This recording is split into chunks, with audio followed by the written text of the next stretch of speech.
Hi and welcome to my unit review of the Headhunter.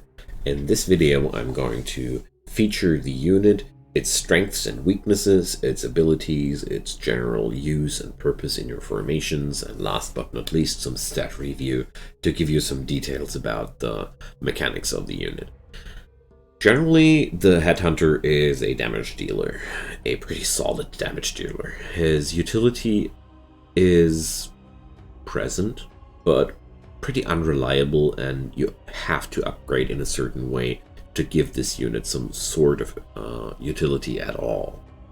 You have a very solid amount of attack. Dread is also available in one attack, so you're having one stress attack at least. You're having a pretty low base accuracy. This unit is not a good example, so let's go for the base unit. You have a 81% base accuracy, which is one of the biggest weaknesses, followed by a pretty low vigor in general. If you look at this, the unit is having pretty low vigor compared to mummies or I don't know. It wouldn't be that bad if the vitality wouldn't be only upgradable 3 times. I'm pointing this out at the beginning of the video because I feel like the low vigor and the accuracy are the most glaring weaknesses of the unit, and I wanted to showcase that immediately. You're getting pretty high base armor and no blocks and wards, but evasion and luck are also pretty decently with base stats available.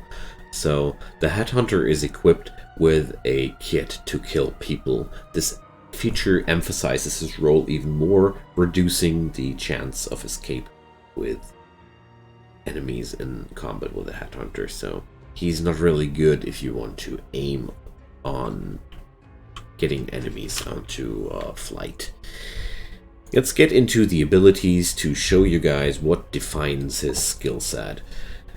The first skill is the Dual Slash, is a skill that is used from the front row, attacking 2 random enemies with 80% damage, which is quite a lot considering that you're attacking 2 enemies, but here goes the last trademark of the Headhunter, randomness.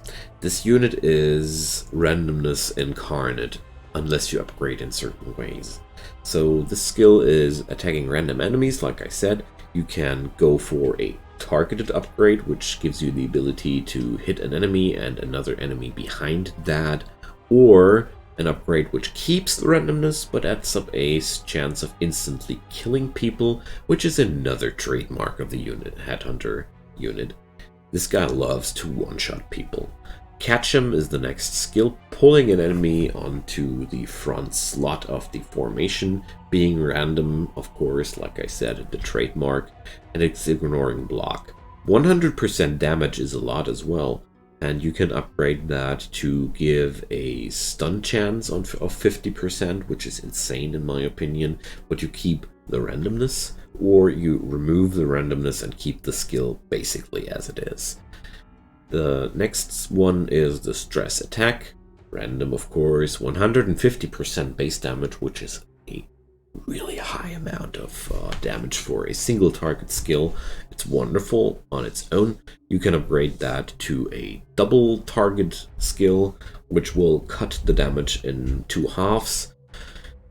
I don't really like this one because the benefit is, well, if you want to put this guy more often into stress combos, I would be taking this one, but I prefer this one more because this strips off the evasion of the enemy. It's random of course, but losing evasion completely can be a very useful thing. Next skill is probably one of the most odd ones I've seen the whole game, and it's probably also the most strange skill in the Headhunter unit for sure. And it puts down a mark on one slot of the enemy formation, and then the Headhunter will retreat 2 slots backwards into the formation. Next turn, the Headhunter will attack for 150% damage on a single slot, and this will always hit. Pretty decent, but the delay on this is actually a very big downside, because more often than not, enemies tend to move, and you can't really foresee the enemy movement in a good way. So you have to pin them down to make this skill really reliable, but if you're able to counteract on this weakness and pin down enemies with movement restriction or such, you're having a really good skill, because the upgrades are getting better and better, so you can strip off the blocks and wards of a unit completely, which is very, very useful, because there are really not many skills in the whole game which strip off blocks and wards completely at once. Keep that in mind if you have any enemies which stack block and ward in a pretty dangerous way. Or you go for the upgrade which strips off armor and resistance until battle end. So here goes the utility side in form of debuffs. I like these because they are both until the battle ends, so they need to be cleansed or they'll stick forever. But they have the big downside of being random on this one or pretty delayed on the other one. But on the other side, they're pretty powerful to get some exchange. So here goes next up the Bloody Harvest, your go-to AoE skill dealing 60% damage on every slot, which is also a very high amount, because if you add that up on 4 slots, the skill does a whopping amount of 240% damage on its own. Pretty much if you look at that, but you have to have a full formation of enemies to utilize the damage to its full extent. You can upgrade that for a 2% chance of instant kill if you get greedy and like the randomness, trademarks, you know. Or you go for a really interesting upgrade which adds randomness into the skill. So you have a pretty predictable skill and you can turn it into a unpredictable skill, which is a 175% single target damage skill, which is really a lot. But then again, random, but at least hitting every possibly every enemy slot, every enemy in every slot on the formation. So last but not least goes the ultimate, the bounty, shoving the Headhunter 2 slots forward, being the perfect follow-up on the Seething Wrath. And what can I say? 250% base damage. Only being counteracted by the low base accuracy of the unit. But it's ignoring block, it's a lot of damage, it's pretty costly in terms of Wrath, but, well, it's a single target nuke, and who doesn't like a single target nuke which can be fired off from any slot and can be targeted on any slot? It's wonderful. One of the best ultimates in game for me personally, because it's so good to pick off priority targets, and this game features a lot of priority targets in the enemy formations. Upgradable into a version which gives you another additional part if you can last hit with the skill, or you go for a 50% chance to kill an enemy. My personal favorite, it's a coin flip, but even if you lose the coin flip, you're still dealing 250% damage. So